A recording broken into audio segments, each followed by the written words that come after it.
Hey guys, it's me again with another Canva tutorial, and for today's video I will teach you how to change your background image to black and white. So we can see here some templates, so we can just select any template that we have here. So let's say customize this template. We can see that the background here is nature.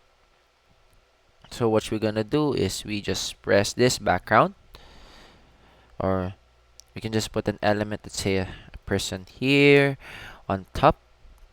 Here we go.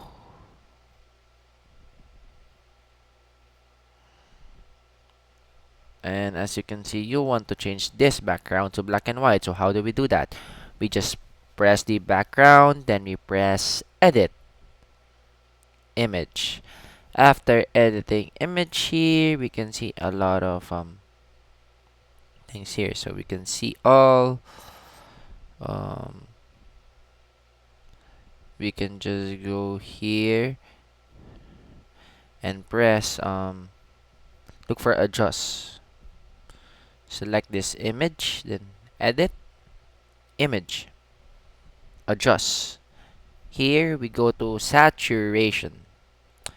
Put the saturation to -100, so you can see that the background is now black and white. So that's how simple it is to change a background to black and white in Canva. So once again, thank you for watching.